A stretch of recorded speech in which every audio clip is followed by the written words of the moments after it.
Well, g'day, boys and girls, mums and dads, people from around the world. Welcome to I Was a Teenage Fundamentalist.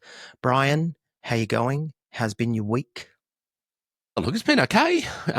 Came back this week. This is my first week back after having a bit of a holiday, so lots happening. You know, it's like people compress everything into the week you come back, and rather than holding it and not doing anything about it, they think that it's still urgent. So here we are.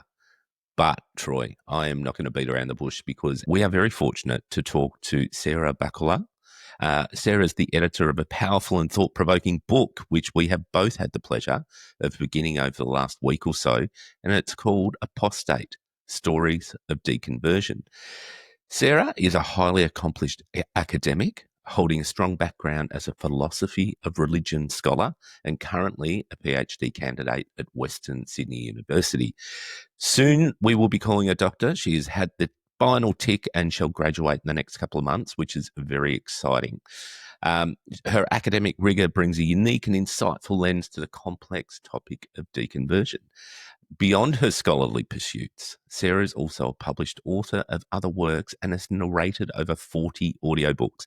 And those who listen to the audiobook, you'll see she's not new to this rodeo. She is a very, very good narrator of books, very engaging. So she demonstrates a deep appreciation for the power of storytelling and personal narratives, and a cornerstone of her book, Apostate. And we're going to get into Sarah's story herself. Um, so through Apostate, what Sarah's done is she's brought together 21 personal accounts from individuals who've courageously questioned their faith that once defined their lives. And Sarah tells that story in the book. So it's a fantastic book. I do recommend it. But firstly, I want to say, Sarah, welcome to I Was a Teenage Fundamentalist. Thanks very much, guys. It's great to be here. It is great to be here, Sarah. And you know, it's been one of those 2 degrees of separation, or even one Oh, degree of separation with you and oh, I. So yeah, we have always. so many people that we know. Um, I have a friend of yours who lives just a few doors up from me, and Mhm. we do share a love of alcohol as well. Actually, she doesn't share a love of alcohol, but her partner does, and we have had some very good times with them in the past. But it's amazing just all the people that we run across from the post-Christian world, and Mhm. also our neighbour isn't even post-Christian. It's just someone that's 1 degree of separation. So Yeah, that's right. always amazing. But Sarah, we are really looking forward to having a chat with you today. It's going to be fun. Cool. I'm looking forward to it too. I'm a little bit scared, but not. No, I'm just kidding. I'm not too scared. No, don't be scared of us. We're great. We really are. We're awesome. Sarah, in the introduction of your book, you mentioned being on the edges of a deconversion group. So we Mm. want to ask you what we ask all our guests. Were you a teenage fundamentalist? I'm glad you asked me that. I've been thinking about that question actually since we arranged this discussion. Um, Look, I was born into a family that belonged to quite a fundamentalist, charismatic church community in a very multicultural part of Melbourne. And there were some great things about growing up in that church community, and there were some not so great things. The not so great things tended to be theology related. Um, and we moved churches when I was about 10 or 11. My dad became a minister, and we moved to a church about half an hour away, which felt like on the other side of the world when I was 10. Um, but that next church was a lot more liberal, a lot more open, a lot more democratic, and I encountered some fabulous people who spent a lot of time listening to me and letting me ask questions and think aloud and develop skills. Um, my family environment was probably a lot more fundamentalist than my church environment, basically, at that time. I think I always had a fairly strong penchant for social justice related issues. So I could feel that tension between dogmatic assertions, dogmatic theological assertions, and the actual, you know, what empathy calls for, what impact is this having on people. So I would say that my outlook was definitely informed by fundamentalist ways of thinking, and there were some things that I was pretty zealous about, I guess. I would like to think that that zealousness didn't lead me to override others in the way that fundamentalists can do, or to bash them over the head with the Bible or things like that. But you'd have to ask the people who knew me then, and the young people who came to youth group when I was helping to run youth group and things like that, to really know. So, yeah, that's my response. So there may be a support group out there where you're named regularly, as I'm sure there may have been some for us as well. So don't feel too judged by us in that.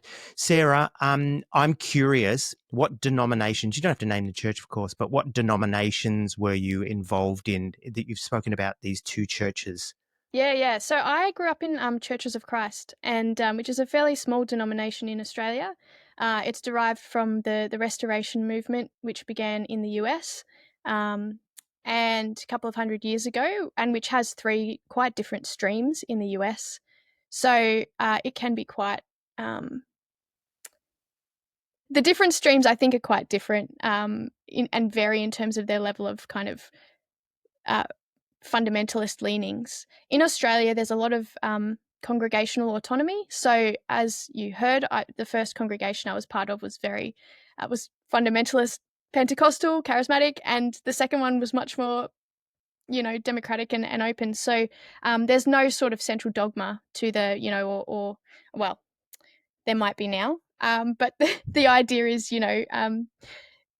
we follow, we speak where the Bible speaks, we're silent where the Bible doesn't speak, which, you guys know is a lot more complicated than it sounds in a catchy slogan.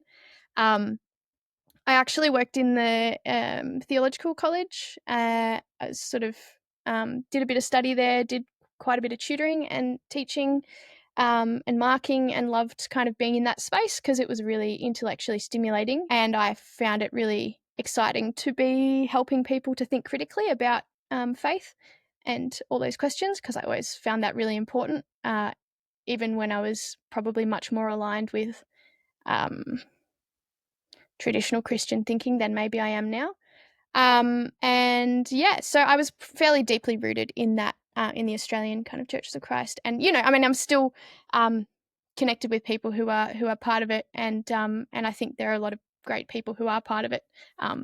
Yeah, so I kind of feel This is where Yeah. our paths crossed as well, because Brian and I we both spent time in the Churches of Christ, even the Churches of Christ here in Victoria. The Churches of Christ Theological College. I went to a Bible college, which at the time doesn't exist anymore. Well, it kind of does, but it was a Pentecostal one called Harvest Bible College. And That's when we where were my going, dad went.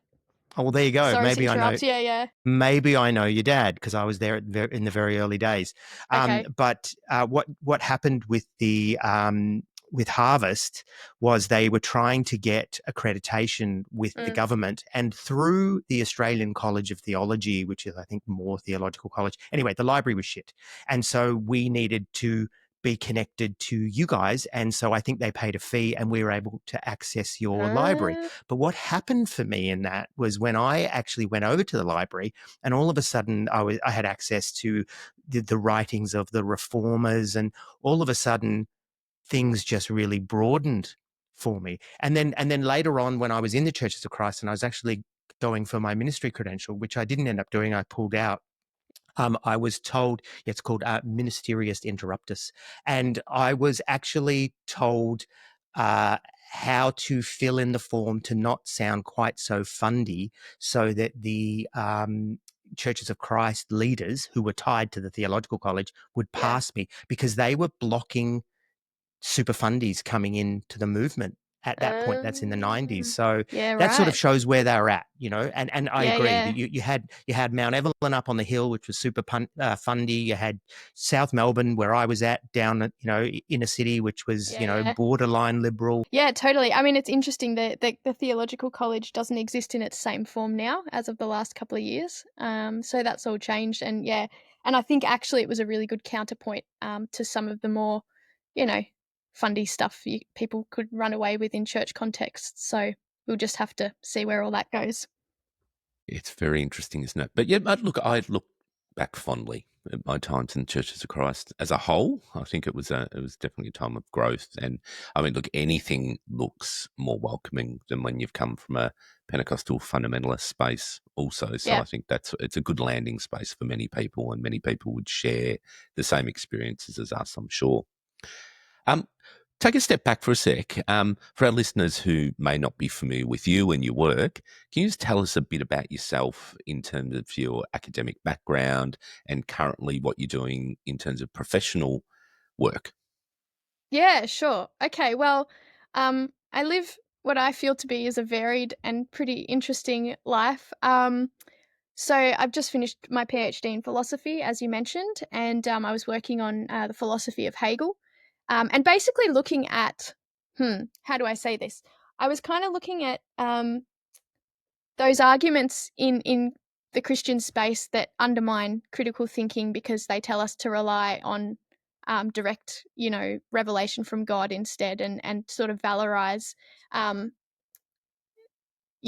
revelation and particularly intuitive feelings focused non-cognitive experiences of God over critical thinking, and sort of use um, mm, undermine critical thinking, I guess, which can be a pretty dangerous thing. So I was kind of looking at those dynamics in the context of a particular philosophical context, and that's been a really great experience.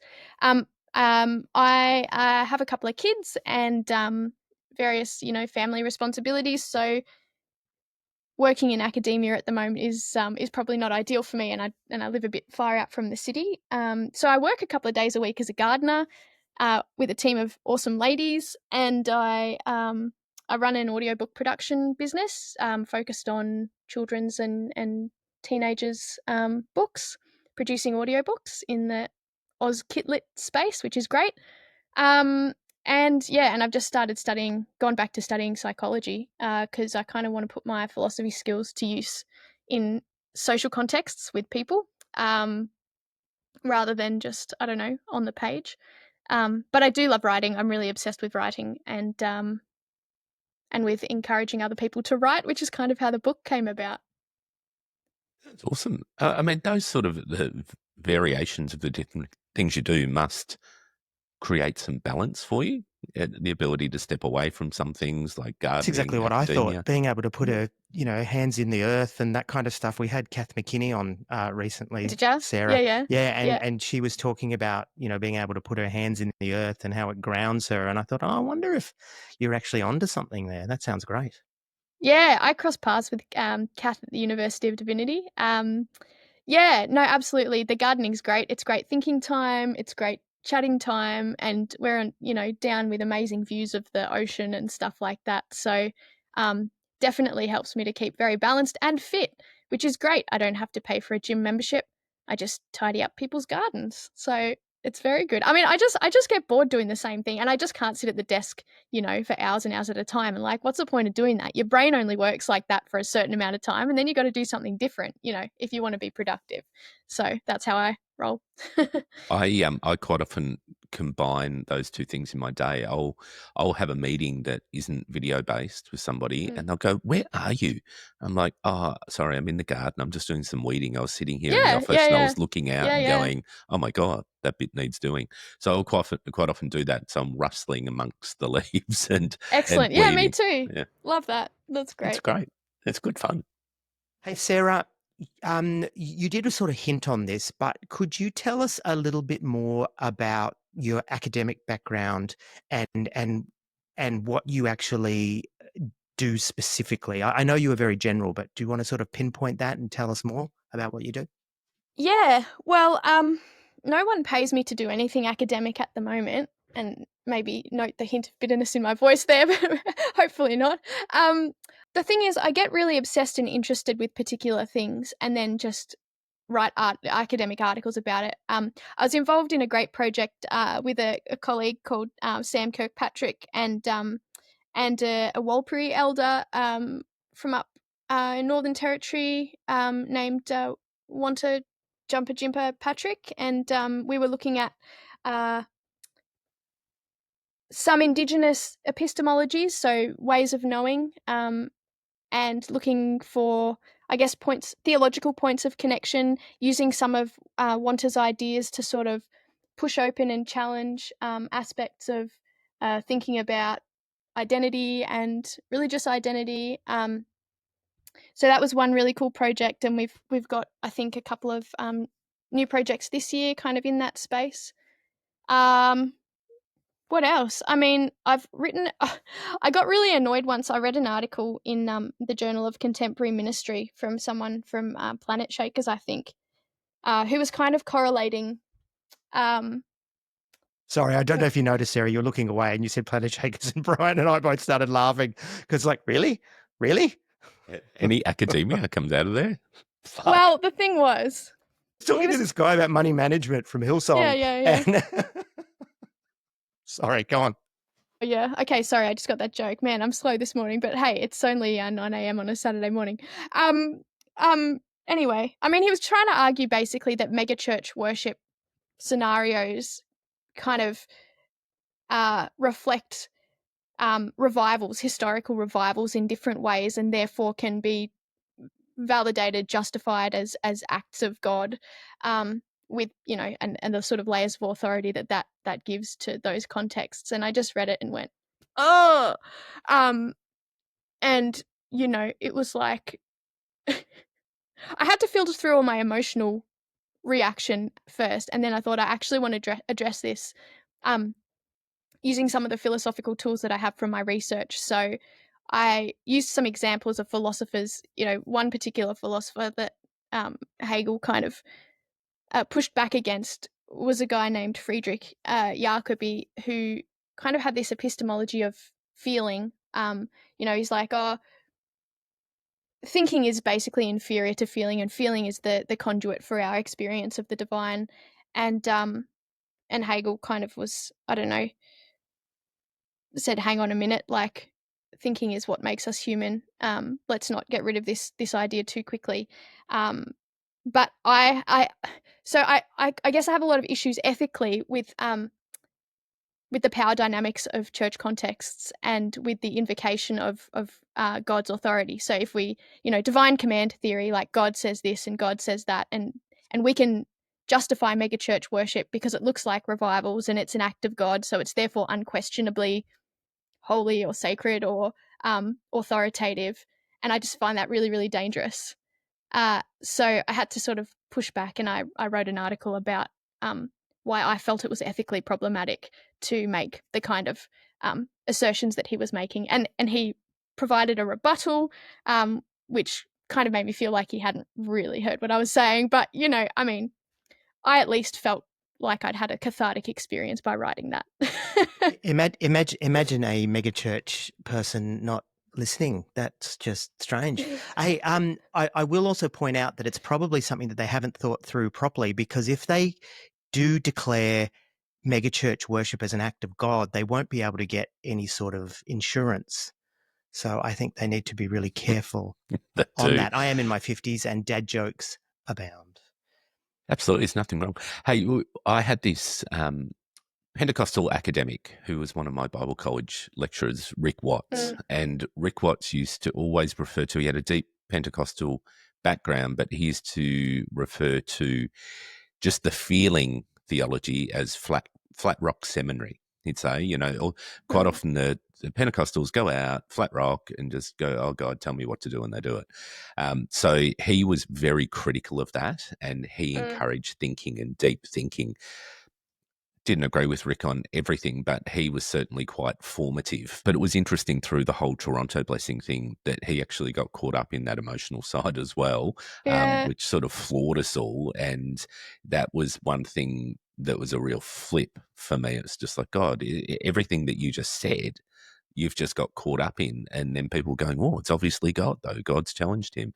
And it's such a complex space, because how many times, particularly within a fundamentalist space, did you have people come up to you and go, look, I know that this is what you're thinking, and I know this is what you want to do, but God's told me to tell you that this is actually what you need to do. And lo and behold, down the track, you would find out that it was something that they needed you to do. Yeah, absolutely.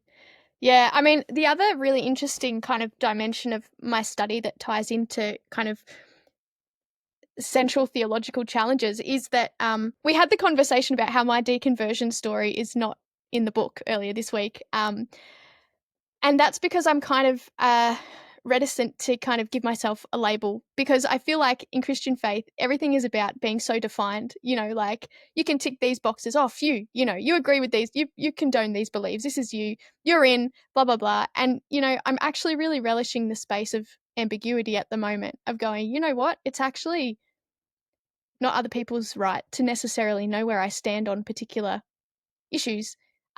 What actually matters is how I treat people, and uh, and that I'm a human being and they can relate to me on those levels. But I guess one thing that was really fundamental for me in terms of a shift was moving from that assumption of like a God's eye view of the world to going, hang on a minute, like there is no point at which I can pretend that I have anything, any inside knowledge on what a God's eye view of the world, you know, whatever God is in that statement.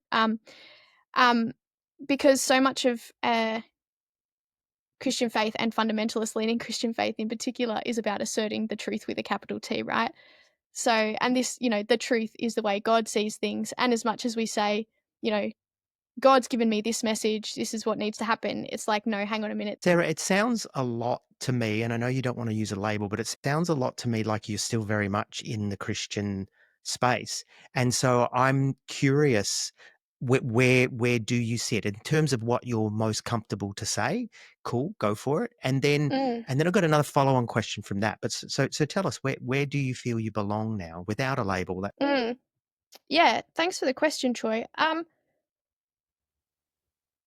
I don't know. There are some theological ideas that I think are pretty rancid and that I've had to dispense with because basically I felt like they were sort of rotting me from the inside out, and eating away at my mental health in fairly significant ways. Like I what, don't really Sarah? have Which like which what. which ideas are Uh, rancid? I'm pretty. I'm not much of a fan of kind of evangelical interpretations of original sin, or substitutionary atonement, which follows on sort of fairly naturally from original sin. But I do actually severely dislike punitive expressions of Christian faith. This idea that, you know, I mean, for all that Christ has died for our sins, whatever, Christians just are terribly obsessed with continuing to remind themselves of how bad they are, and it's almost like that ascetic kind of tendency towards self-punishment is somehow going to make us better people. And like I've tried that and it led me into very dark spaces, and I just realized I need to actually stop doing this if I want to be a competent functioning human being who's able to take care of my children. I need to make changes and I need to do it now, and I couldn't really make those changes while I was still in the church space, because it continually reiterates certain ways of thinking about the self. That's a common experience for people too. We hear that a lot with guests. We hear it a lot in our Yeah. online communities as well.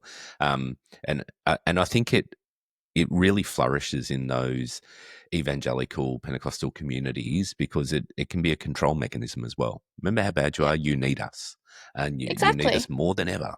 So yeah. Yeah, absolutely, absolutely. And I should say too, I mentioned my dad was a minister, so our home life got pretty horrific through my teenage years, and a lot of that was really, I guess, there's a lot of kind of what you would call religious trauma and spiritual abuse, really. So for me, I can't really extract those family experiences from faith because we were so enmeshed in church life. You know, my dad was a muso. We all played music. We'd go to different churches playing music together. You know, my dad was a minister at this church where I grew up. He kind of finished up after a couple of years and I stayed because the church community was kind of like my family. I don't know, and I just couldn't leave.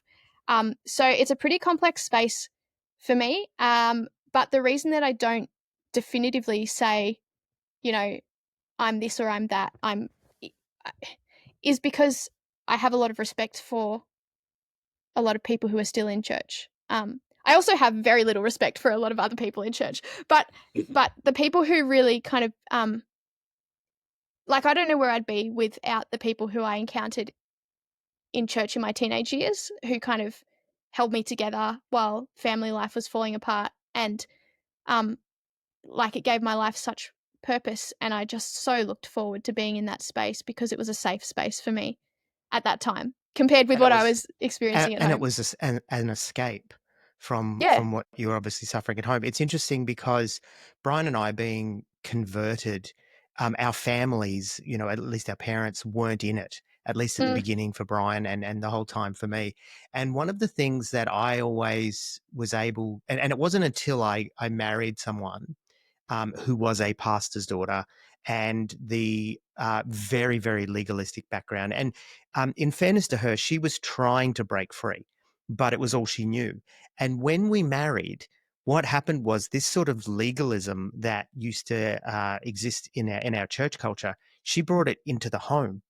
And what I didn't realize is I was able to escape the legalism of, you know, hyper fundamentalist Pentecostalism every time I stepped out the door. Like, I would go home and I had this kind of safe space that I could escape from that. But when we married, and this is one of the big reasons why the marriage didn't last, is I couldn't get away from it. All of a sudden, someone in my house, when I was watching television, was telling me what I should and shouldn't watch, the music I should and shouldn't listen to, you know, judging my ideas, my thoughts, going through this is the early days of the internet, going through my internet cache to see, was I looking up, you know, topless photos of Elle Macpherson? And I was. And it was just intense, right? And that was one of the huge reasons I walked away. So coming back to you, I walked away from the marriage, but coming back to you, it was almost like the opposite. You know, you had this intensity in the home, and yet you could go away and escape that in a more moderate church. Yeah, That's what it sounds like you're absolutely. saying. Yeah. Absolutely, yeah, and I tell you what, like, some of the people who I encountered in that church space, we had a young woman who came to be our youth minister when I was about, I think I was in year 7, and I was like, "Man, this is awesome." Like, I just brought all my friends from school because 'cause I'm like, "This Friday night space, this is so cool." They, like, treat us like we're awesome, and they love us, and they're feeding us, and we're doing fun stuff, and I sort of was so, you know, I don't know, brought alive by that, and then as time went on, I was in more sort of, like, I don't know, spaces where we were working more closely with scripture and working things out and discussing things. You know, the message that I was getting from these people was, ask questions, ask all the questions you've got. This is your space. We're working this out together. As opposed to what I had experienced at home, which is the Bible fell out of the sky into our laps. This is what it says. You better kind of, you know, toe the line.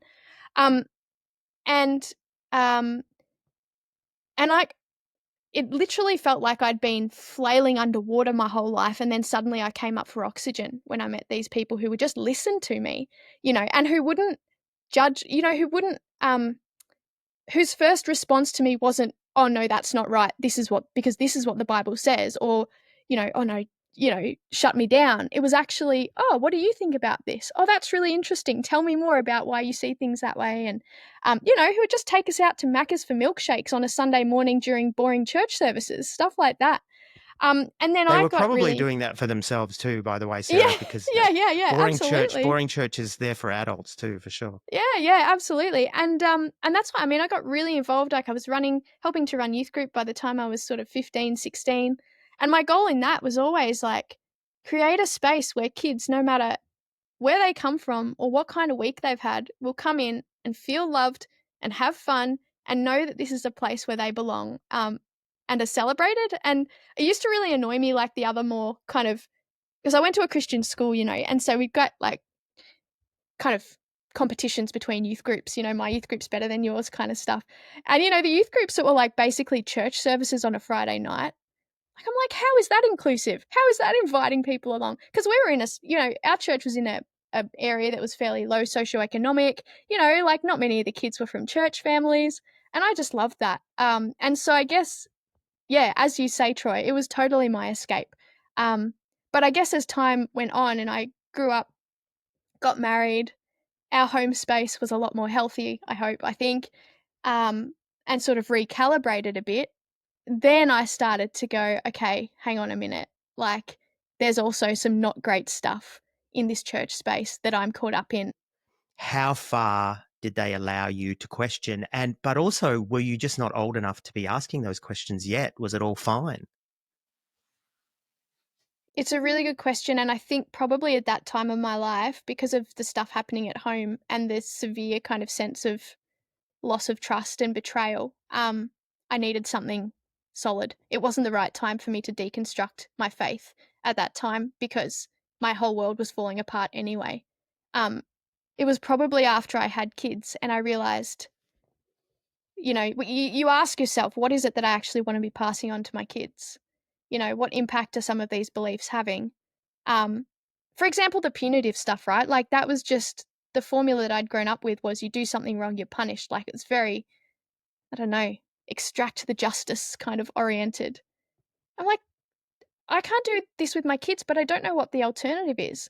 But interestingly enough, it was actually then other people kind of in the college space where I was still doing theological stuff who helped me to process some of that and actually go, oh, well, maybe some of this more, substitutionary atonement type interpretation of scripture that makes us very, very focused on wrongdoings needing punishment all the time, can actually, we need to maybe just bracket that and move it over there. It sounds like you found some safe places to question, because I think that's quite important, and it's the environment that you can actually thrive in because you're able to ask those questions. But also, it sounds like you were a bit aware too that you didn't want to rip out the foundations of your life in such a turbulent time also, and start questioning when you knew that it may lead to something that undermines what you'd grown up with. Is that correct? Or am I hearing that wrong?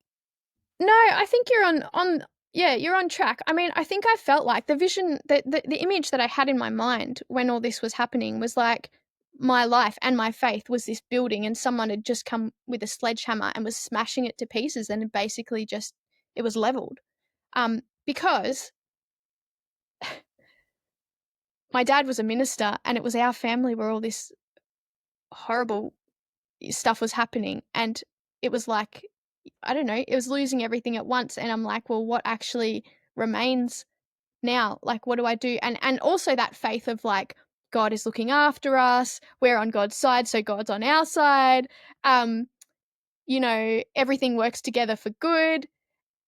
And I don't know, I lost all that, but I sort of had to hold on to that everything works together for good, to actually just get me through at the time. And basically that was the thin line. Like, that was the tiny thing that I was holding on to. Everything else was kind of, I don't know, what does this all mean now? But I was very traumatized, and I got married at 20, as you do when you're a good Christian kid, and had my first daughter by the time I was 22. And really that, 20 to 22, I was suffering from a lot of post-traumatic stress, quite severely. And then I had a child, and I was horrendously sleep deprived for a couple of years. And then I had another child, and I was still horrendously sleep deprived and also physically very exhausted from feeding for a long time and stuff like that. And it sort of just all came crashing in on me probably when I was about 24 or 25, which is about 10-ish years ago, that I really needed to now address some of the fundamental frameworks that I was using to make sense of life. So, Is it a scary time? Horrifically scary. Yeah, I mean, that when that thought comes to your mind of like, what if God's just not there? Like, which sounds great to us now, but when it's sort of all you've ever known that sort of defines your identity and your whole worldview, it's like, but what if God's there watching me think that God's not there? I just had days of I lost a lot of weight. Couldn't eat because I was just so anxious. I would just lie in bed at night, just cold sweating. My younger daughter was 2 years old, so she wasn't really sleeping through the night, and I'd been feeding her, so I decided I had to wean her so I could actually get some sleep. So my husband sort of took on the night times with her, and I started to try and recover. I went to the doctor, I got some medication. I probably went back to see a psychologist for how, I don't know, I'd already done that plenty of times before. And yeah, it was really horrible, and it's sort of a space that I never ever want to go back to ever again because it was so scary to be there. But I think it was the birth pangs of a new era, I suppose. Do you think you used academia as a perceived safe path, like Christian academia, theology, where you're actually free to go down that path because, it's invited almost, as long as you're in the right sort of college. Do you think you used Yeah. it that way? Yeah, absolutely. Yeah. I mean, when I started theological education, it wasn't originally with the church. Well, it was with a different college. And I started reading about, I mean, the development of the scriptures and how the particular books, the councils, where they decided which books would make up scripture. And, you're learning to interpret the text, historically as a piece of literature and all that. I'm like, yes, this is what I've been looking for all along. So, I think there was just that natural hunger to want to learn and understand and contextualize because I've always been, an avid reader.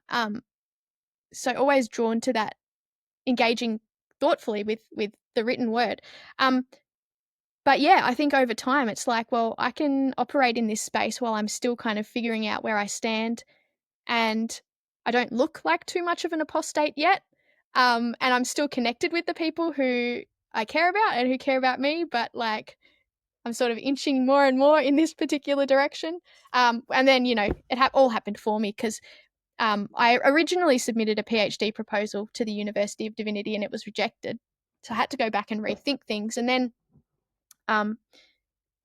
I read an awesome book about Hegel and God and the self. And I thought, man, the guy who wrote this would be an awesome PhD supervisor for the stuff that I'm wanting to look at. So I sent him an email and it turned out he's from Italy and he's back in Italy now. But at the time he was at Western Sydney University. And he was like, that sounds great. He couldn't supervise me while I was with the University of Divinity, but he said if you come and do your PhD through Western Sydney, I can be your supervisor. So I was like, yeah. So Was it the then, same idea, Sarah? Was it the same idea that you'd pitched to the University of Divinity? yeah, it was. Okay. Because it just interests Yeah. me. Why did the University of Divinity not want that topic? I don't know. I'm pretty sure it was a very similar proposal, if not the same. And so, yeah, and I was like, oh, it is a good idea.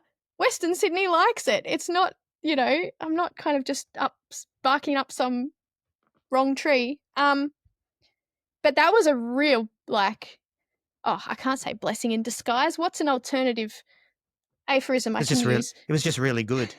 It was just It really was good. really good. It was just really good. Because then that kind of drew me out of into the kind of secular space, which kind of has a lot more credibility, let's be honest anyway. So, yeah. Yeah, I did the same thing. There's no way they would have let me do my Revival Center research at Harvest Bible College, right? Because I would have just been, yeah. And so I went to Monash. So I totally get Yeah, that. nice. So, yeah. okay, let's keep going. And sorry, Brian, I know I keep asking all the questions. So jump in when you're ready. But Sarah, I want to know, you got into a secular academic space. Tell me how that impacted or even intersected your faith. What doors did it open? What freedoms did you find or not find? I mean, I didn't have to toe any kind of line, did I? I mean, I could just look. The challenge that comes with writing about God in a secular university space is that a lot of people don't see the point in it. Like, why the heck are you bothering with that kind of medieval rubbish? And so you've kind of got to work harder to argue the case for the value of the research that you're actually doing. And my kind of take on that was like, hey, there are a lot of people in church communities whose daily lived experience is being shaped by some of these core beliefs. And it's really important that we think really deeply about the impact these beliefs are having on people, of the logical and emotional implications of some of these beliefs. And the way we might do that is by looking at how people have thought about these beliefs before and thought through the implications of them. And I think I must have got away with it because my PhD's now passed and I only had to fix up some minor revisions. I was actually really relieved in the end to be in a secular space. Not, I mean, I still do things here and there with the University of Divinity, but the Churches of Christ College doesn't exist as part of UD anymore. So if I'd have done it there, I mean, everything kind of imploded. So I really, dodged a bullet in that regard. And yeah, like I said, there's that freedom to go, okay, well, I don't have to toe any kind of line or come up with any kind of answer that still keeps people happy, that, you know, that people are still going to be like, okay, you can belong here because you've kind of towed this line. And I'm not saying that UD is like that, but it's kind of like if you want to, I don't know, tear down the institution, why, you know, like, why are you also part of it? I don't know. I don't know. I mean, that said, some of the reasons that I still maintain connections with different Christian communities is because I think, well, that's where the people who I want to, I don't know, help or encourage actually are. Like, they're the people who kind of I need to, I don't know, help resource. I want to assist. Yeah, which is why I think, like, the Apostate book, I'm really keen for church people to read it. Absolutely. And look, I think it's a similar thought train with Troy and I mean, we don't want to just talk to people who've left the church and help them. That is absolutely one of the areas we focus on. But we also want to influence what churches are doing now. I mean, they're going to exist Yeah. regardless of what we do. So can we influence them to think a bit more and to take different approaches, kinder approaches, ones that are less fundamentalist? Look, that's hopeful. And it's hopeful that you would be heard, and I guess people's stories and the power of those to go, hey, there's so many people that have come out through your system that are incredibly damaged. You need to look at your Yeah. system. What is your system doing? Absolutely. So I think it is a similar thing that we try and do with the pod. So we absolutely get that. Yeah, and I've had some great feedback from people within churches and theological colleges. And the thing is, like, in my experience, as I've said, a lot of churches are filled with really well-meaning people who are very intentional about living a good life and being good people. And from that perspective, like, I know people go, of course they're going to want to know if the stuff they're doing is hurting people, if they're damaging people, you know? I mean, that's maybe a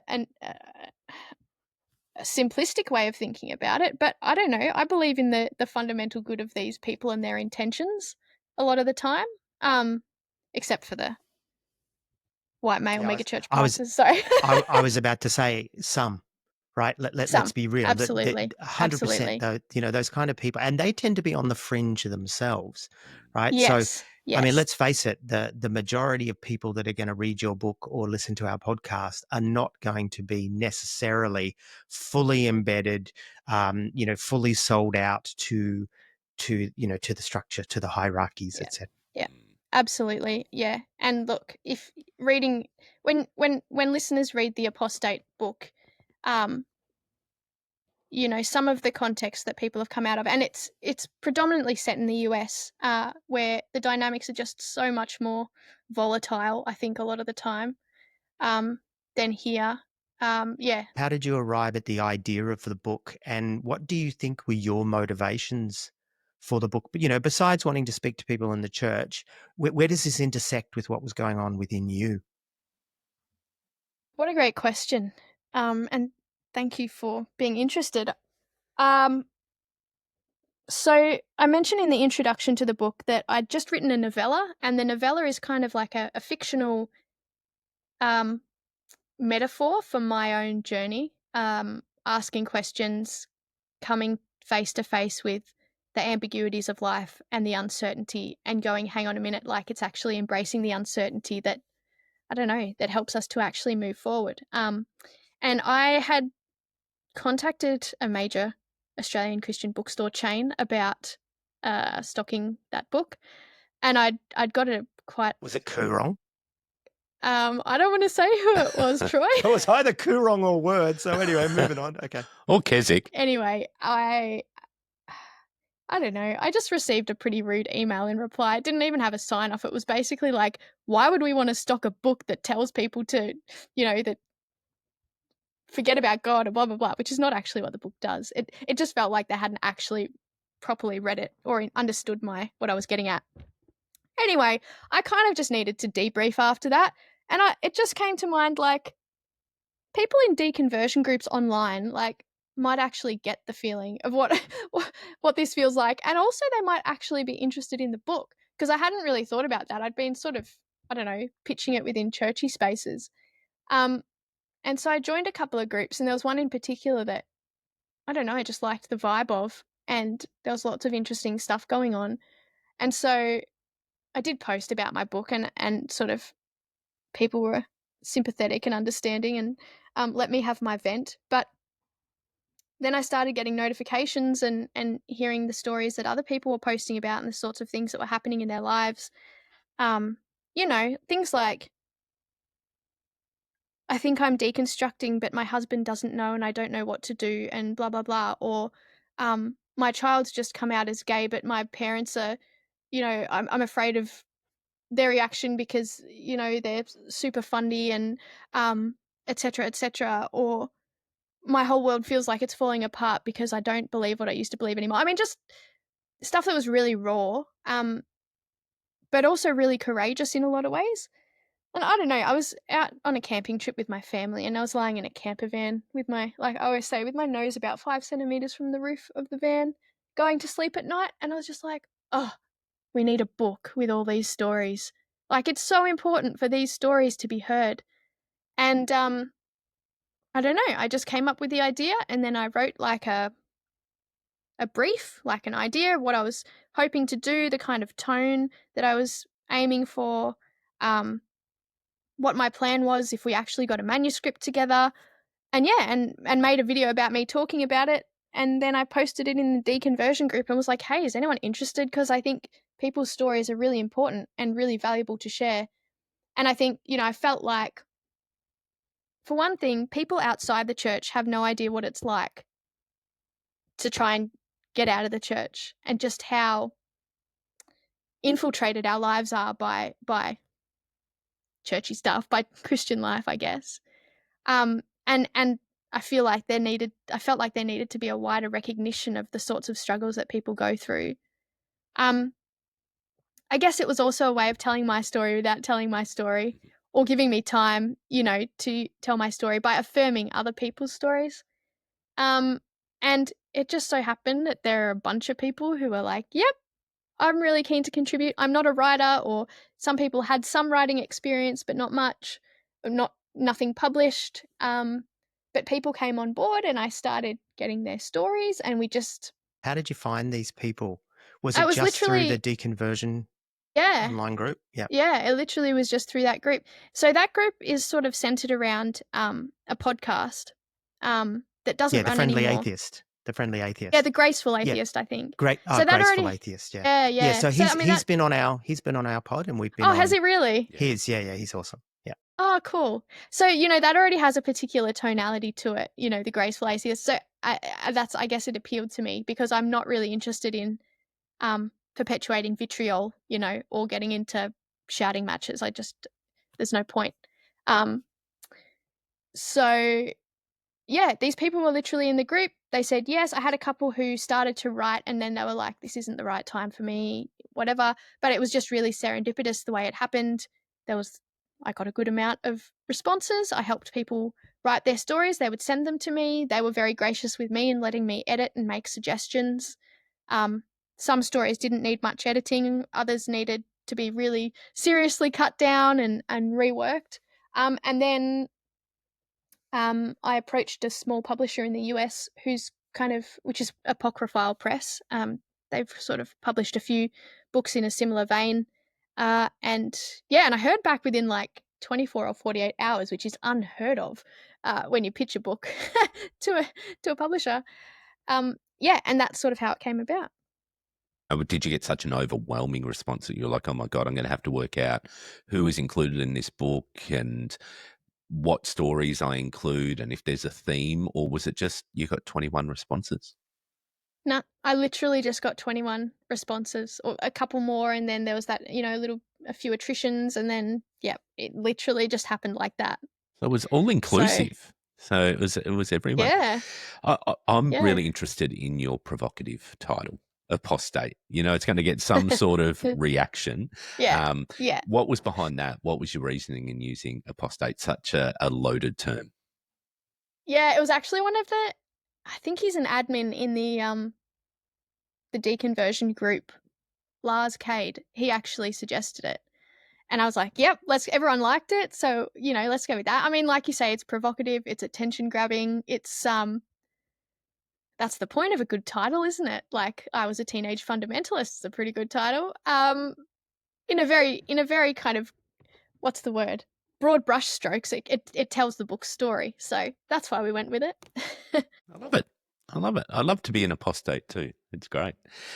Hey, Cool. Well, I've been asked about a second volume, so oh, who wow. knows? Well, yeah, and look, I think it's one thing we've found doing the pod too. People love stories, whether it's Troy's and my story or other people's stories, because people find alliance in that too, and they find comfort in knowing they're not the only one. I mean, it's the over and over and over again what we hear from listeners, either in the online presence or writing to us, is I don't feel alone. I thought I was the only Yeah. one. And, so Yeah. many times we say that in the pod because it's such a common theme. It's incredible. Yeah. It's power in Yeah. it.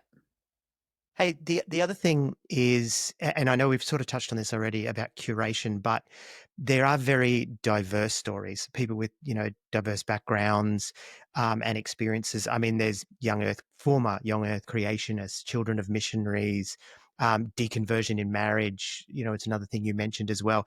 Again, how did you, was that intentional? Did you look at sort of a wide range of stories, or did you actually just take the stories that were interesting and this is the way it sort of turned out?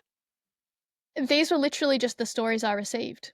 There was just diversity within them as they were. And there may have been one or two people who I reached out to. I can't actually remember now. Um,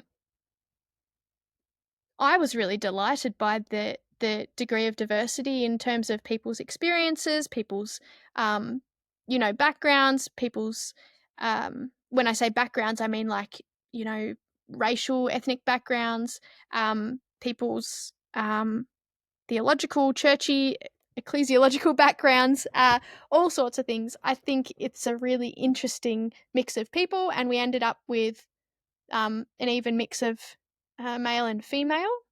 I feel like maybe I must have approached maybe one or two women to balance it out, but I can't remember if that's the case or not. It was a couple of years ago now. But yeah, literally, Troy, I mean, people just wrote their stories. And when I was editing them, if there were particular themes that I thought, oh, it'd be great, if you could bring this out a bit more clearly, or this is really interesting, can you kind of say a bit more about this? And, you know, kind of finding that balance between big picture and then how much of the nitty gritty detail is going to actually be really interesting. Because for a lot of people, working through, the deep dive kind of theological detail is very interesting and important to their stories, but it doesn't necessarily make for good reading because people don't want to read that kind of 20 times, even though it's so important to the person. So, yeah, there was kind of an intentional curation of the balance and the flow of the stories.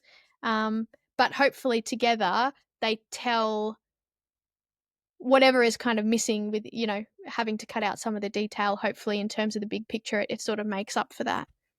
So speaking of the big picture, and you already talked a little bit about themes, Mm. what theme, and as an academic, what themes did you see come through? Are there themes? And again, you gave a sense of it being to a degree intentional, but surely there's themes that just emerged. Oh, oh, this it was so fascinating to me because while there's such a diversity in terms of people's experiences, there's such a confluence and a synergy in terms of the themes. A lot of people came from contexts, young Earth creationist kind of contexts, biblical literalism kind of contexts. One of the big things is that church communities that insist on biblical literalism are the masters of their own demise, because when these people realize, as soon as these people realize some of the inconsistencies within Scripture, because it's a varied historical document, with a complex history. It's sort of a baby in bathwater kind of scenario. Like, if you've either got to take it all literally or not at all. And so there are a lot of people who grew up in this literal context, and they're going like, well, now that I know about this inconsistency and this error, and that this doesn't actually match up with the science that I now believe in, the whole thing just has to go. There's no space for nuances of interpretation or contextualization or being able to, I don't know, draw on the particular traditions that gave rise to a story, because it's either all or nothing. So that's a pretty interesting theme. With the women, I love the women's stories because a lot of those are about finding the courage to actually ask questions. There's one story called Dangerous Questions. It's like you grow up learning like, no, you can't. There are certain questions you just can't ask. You just can't go there. And then finding the courage to actually ask those questions and to come to that, authenticity with yourself where you can do that. But also there are themes with the women of the sort of patriarchal oppression and control that happens through Scripture and exclusion of women from ministry and stuff like that. There are themes of supernatural healing. What stood out for you guys so far in reading it, listening to it? I'm still at the beginning stages of the book. Like I've probably read about 6 or 7 of the stories so far. I think something that stood out to me was that I guess the commonality, right? And I'm obviously, I bring a lot of my own baggage to this, right, and my own experience. I mean, not only do we produce stuff in the space, but we also have our own stories, our own experiences of the space. So for me, I was looking at this and thinking this would be really great. I wish I'd found this book when I was first deconstructing, but if it had come too soon, I wouldn't have been able to read it. And I think it's interesting because, when you're talking about these Christian booksellers who don't want the book, it's just too soon. Do you know what I mean? And for some of those people, maybe never. But for others coming into this, who are wanting to hear other people that are having the same experience, right? I mean, it's just, and that's part of what the podcast does. That's part of what the Graceful Atheist podcast does. It just says, hey, you're not alone. And so I think it's super valuable, Sarah, what you're doing. It adds to the growing, the growing wisdom, the growing voices of what what we call the deconstruction movement. You're bringing voices to that, and you're bringing your own voice to that. So yeah, I just think, again, for me, the thing that I thought I saw was this is just more of the goodness. Yeah. And I think, and maybe this stood out to me because it was my experience, but the common thread of people taking out a foundational block in their theological Jenga and going, maybe this bit doesn't really need to be there. And then you've tested the waters and you've gone, actually, maybe this bit doesn't need to be there too. For some people, that comes crumbling down. For me, it was definitely a slower process where I did have the safety of a community that allowed me to question that, and in many ways contributed towards me being able to completely deconvert, because I wasn't judged for pulling out those bits. But I noticed that in the stories that I've read, and same as Troy, I'm not all the way through yet, but the stories I've listened to, people test it. And they test it for many reasons, whether it's a traumatic response, whether it's a curious response. But I think there's a similarity in that theme. Yeah, and Troy, I think it's really interesting your comment about, the too soon question. And I guess this is partly why I don't get on a particular I don't know, hobby horse about arguing this is bad or that's bad or Christian faith is all out rubbish or, you know, whatever, because I am conscious that making absolute statements, absolute assertions about what things are or what they're not does not in any way have any capacity for understanding the personal context of each person's journey, right? Like, I know a family, so four teenage kids or young adult and teenage kids, whose mother was killed last year or maybe the year before in a car accident, right? And these kids belong to churches who have been really supportive of them and interpret that life event within the context of their faith.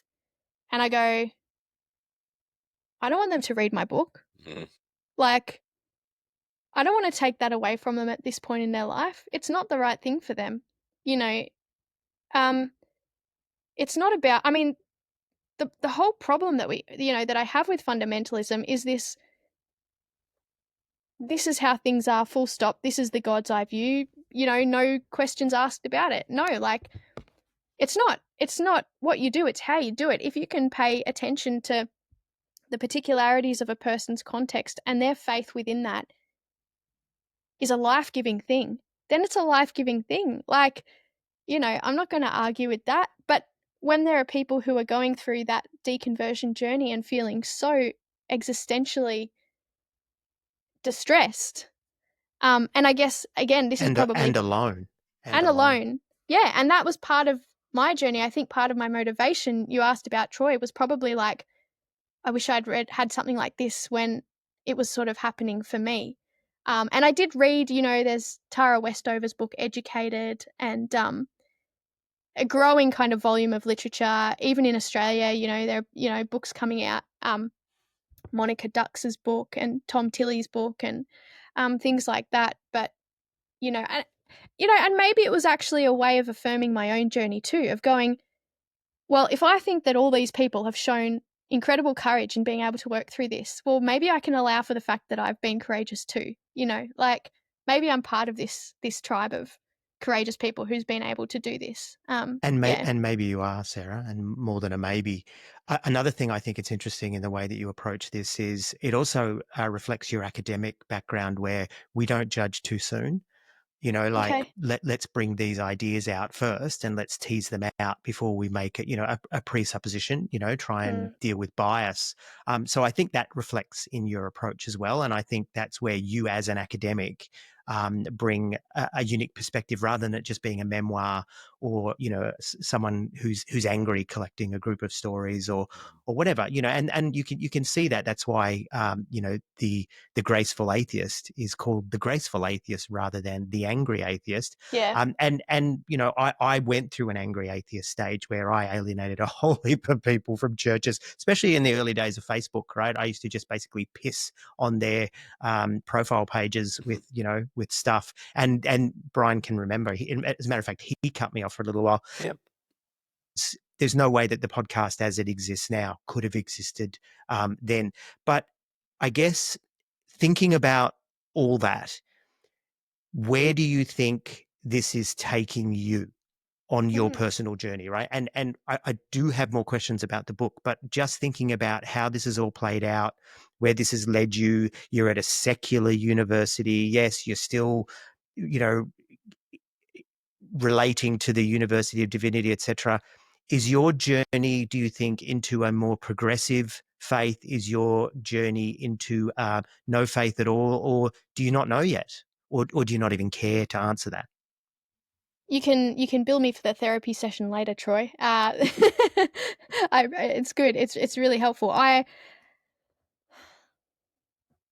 Where is it leading me? Well, obviously, I'm back in the psychology space, right? Like, so I actually started studying psychology about 15 years ago and decided to follow the theology track rather than the psychology track, partly because of opportunity and flexibility when I was having babies, but partly because I think I knew I wasn't ready yet to become a psychologist and work with people. I needed more life experience, and I think there was a lot about my worldview at the time which would have been probably unhelpful, because you're always trying to defend Christian faith. You always got to sort of like, I don't know, talk around things instead of just being able to openly and critically engage. Some people kind of leave the more structured faith context and go into the kind of I'm not religious but I'm spiritual thing. I kind of have no interest in that, because for me it still feels a bit dualistic. It's a bit, head versus heart, feelings versus thinking, whereas I'm kind of interested in a more integrated expression of understanding who I am and life in the world that I can rationally work through, but also intuitively and emotionally embrace and feel authentic in. I know that being in structured church spaces is not healthy for me, and so when I say that, I mean, church services and stuff like that. I think, there's a lot psychologically that's problematic, and I am quite happy being in the ambiguous space, but there's certain things, as I said, certain things that I outright go, okay, no, that's not helpful. I don't really have any need to believe in God as a transcendent, absolute figure at all. I think that we need, as human beings, we need to take responsibility for what's in front of us and the things we do and the way we think, and just do the best we can together. And that's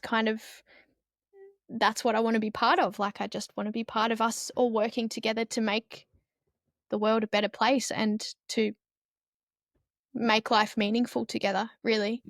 Does that answer the question at all? And it was interesting. I was thinking while you were talking, if I look back 25 years ago when I did my social work degree, I did the first year psychology, mirrored with with my social work degree, and that was the beginning for me of validating the way I was feeling about my Christian faith at the time, and really helped me make sense of myself and the world around me and where I fit in it. So I look forward. We'll bring you back on the pod as you've started your psych degree, cool. and Yeah, interestingly, I got to second year psych, and I realised when I was about at that stage, besides the fact that the stats subjects just chafed my ass, there was also, I think I sort of came to the realisation that actually I probably, and this is not for a minute, saying this is going to be your journey, but I realised for myself, oh, this is more about me trying to sort myself out than it is actually about wanting to be a psychologist, which was fine, right? And then I just changed over to a journalism degree, and on I went with that, right? Because I love uncovering the truth, and that was who I was as in church as well. My whole sort of theological journey was going back and back and back in the story. Let's go to the Reformation, okay, or let's go to Pentecostalism, the birth of that, then let's go to the Reformation, then let's go, and back, looking for this purest sense and this uncovering this research kind of thing, which I loved and still do, which is why we still do the podcast as well. It's and there's still a degree of sorting ourselves out. I won't pretend that there's not, but less so, I think, now in this our fifth year than in the first 4 years of what we were doing. So it's interesting looking at this because, and I don't want to again make this sound in any way patronizing, Sarah, because I'm telling you we're still doing it ourselves, but I can see so much of what you're doing is about doing yourself at the same time. But what you are bringing is so valuable, so awesome. Kudos. Keep going. Welcome to the party. I mean, thank you. I mean, I think about this sometimes. I'm like, do I want my whole life to be shaped around this responding to what I've grown up with, this monkey on my back, right? But then you go, well, good luck. Let us know how you deal. Yeah, but I mean, but then I'm like, and I'm sorry to use a Christian-y word here, but this is part of the redemption of it, right? You take the shit and you make it into manure that makes good stuff grow. Like, this is the gift that I've got to offer. This is the space that I found myself in for whatever reasons. And and I understand this space now, so I can contribute in a positive way. And I'm thinking about, my future in terms of psych stuff. Do I want to be doing religious trauma stuff? Maybe I don't. Maybe I just want to bracket that and go, okay, that's a particular part of my life that's not going to be part of this, but then maybe I have something to offer in that space in particular. So I don't know yet. I definitely think when I first did my psych subjects, I did a major in psych, and that was absolutely about trying to understand myself, and I just needed to go see a psychologist basically. And I did. But I feel like I've worked through that. And I guess the other thing is when you're in the Christian space, there's always an agenda. And that's one of the things that sort of tipped me over the edge into I need to step away from some of this stuff because it's so contradictory. Like, I'm here to love people, God loves people unconditionally, blah, blah, blah. But then they've got to do all this stuff to kind of get in. And how far down can I pare this list? Like, what is the bare essential that I'm looking for from people that then I can embrace them fully, right? I'm just like, I don't want that list anymore. I can't have that agenda anymore. I can't just always be operating with this hidden motive of converting them or getting them into the fold. Like, I can't do that anymore. And I think when you've got that, if you're I don't know, I don't think it would have been healthy for me to have that underlying motivation that Christians are meant to have and be working in the mental health space. I just don't have that anymore. And I think that's kind of been a really key difference for me this second time round. So I'm looking forward to how it unfolds. It'd be great. Hey, we noticed that you had a friend of the pod, the dear Bart Campolo, write you forward. Yes. Yeah. So what was Bart's involvement in the book? And for you, what was it that you went, I want Bart involved in this book or writing the forward? Yeah, great question. I was sort of like, who's a famous person who we can get on board who will like it and then like help other people to know about it? Because I'm just like me and like, backyard, I won't say the suburb that I live in, but it's sort of urban rural fringe, kind of just chilling out here in the middle of the trees and the paddocks. I need someone who's well connected. Anyway, I can't remember if someone suggested Bart. I think there must have been someone in the group, actually, one of the contributors. And I'm sorry if the contributors are listening and I can't recall who it was. I do apologize. But I basically cold called him, emailed him and said, I'm doing this and would you be interested in sending it forward? I mean, obviously he's someone who's so familiar with the kinds of dynamics that the book addresses that it'd be hard to find a better person to do it. And yeah, I mean, he was busy with stuff and then I don't know, I thought, oh, maybe he's not going to do it. And then it came through kind of at the last minute and there it was. And he'd written a great introduction. So he said it took him a while to figure out that what I actually wanted from him was that he was lending his expertise to sort of, raise the profile of the book and say, hey, this is good. People should read it. So I think once he got his head around that, it's sort of a nice reflection on him that he didn't automatically kind of realize that we were seeking his professional opinion. But yeah, and then he sort of contributed. So it was great. It was a great forward. I really enjoyed it. I can't say I enjoyed reading it. Enjoyed listening to it because I'm listening to the audiobook. But I thought it was genuine. There was a lot of Bart in it. But yeah, I loved it. And I can understand because, he was one of the first names that we reached out to as well. It's like, oh, wow, Campolo for sure. Exactly. So, Sarah, this has been awesome. It's been really incredibly insightful. Where can our listeners find the book, Apostate Stories of Deconversion? And also, where can they learn more about you and the work that you do? Well, Apostate should be available from all kind of major online book retailers. Take your pick about which one might be the more ethical one to buy from. The book is available as a print book and as an ebook and also as an audiobook, which I've narrated. And the audiobook is available on, 50 plus audiobook platforms. So again, take your pick in terms of what you like. I like to recommend downpour.com because that is the sales platform associated with Blackstone Publishing, who are our distributors, or my distributor for this title. But you can also request your local library to get a copy. local libraries are good like that, whether you request the audiobook or the print book or the ebook. And if you want to find out more about me, well, I'm on Instagram, and I guess people can see the spelling of my name in the podcast notes. And I have a website, which is sarahbackhaller.com, but it's in desperate need of updating. So I might do that this weekend. I'll make sure that I link to everything in the show notes. So everything that you mentioned there, scroll down, folks, and it's right there in the show notes. Nice. Hey, what do you want people to hear from the book? What's your central message that you want to leave people with? This is what I want you to get from it.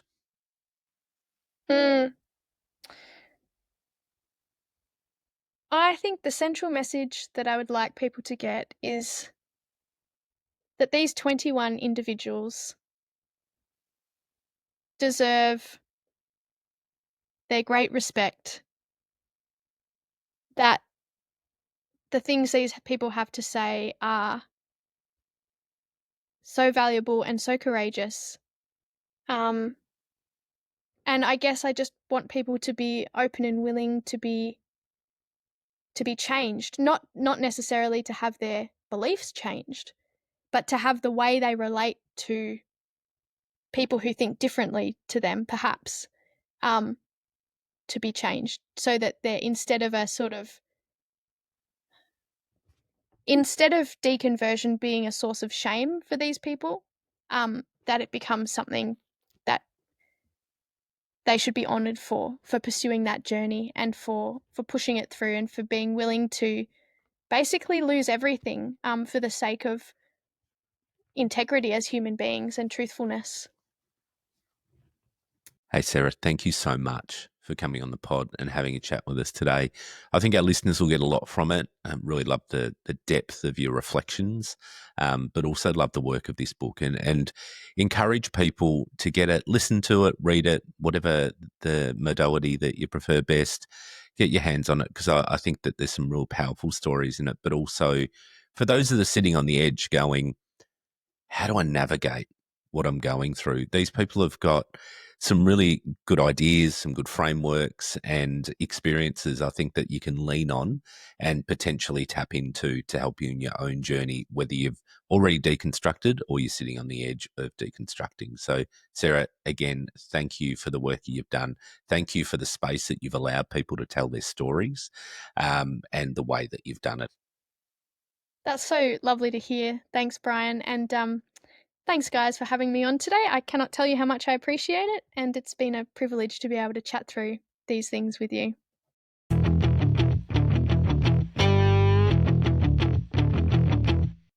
If you'd like to connect with the I Was a Teenage Fundamentalist podcast, then please see the links in our link tree in the show notes. We invite you to join our listener community on Facebook, and we're also on Instagram, X, and Reddit. Check out our merch on Redbubble. We've got t-shirts, hoodies, mugs, and all kinds of great evangelical stuff that you can wear proudly. All proceeds go to building and promoting the podcast. We want to give a huge shout out to our Patreon supporters. Subscribers get a range of benefits, including free merch, early access to episodes, access to our exclusive subscribers group, and monthly bonus content. Again, all proceeds of this go to the running and promotion cost of the podcast. A special thanks to Ava, who manages our social strategy, and also to Kerry and Bree, who manage our Facebook listener group, and also to Bree, who puts out our monthly newsletter on Substack. All of our episodes are transcribed by Leanne to increase accessibility. The show is produced and hosted by Brian McDowell and Troy Waller. The sound engineering for this episode was done by Jonathan O'Brien. I Was a Teenage Fundamentalist is available wherever you find your podcasts.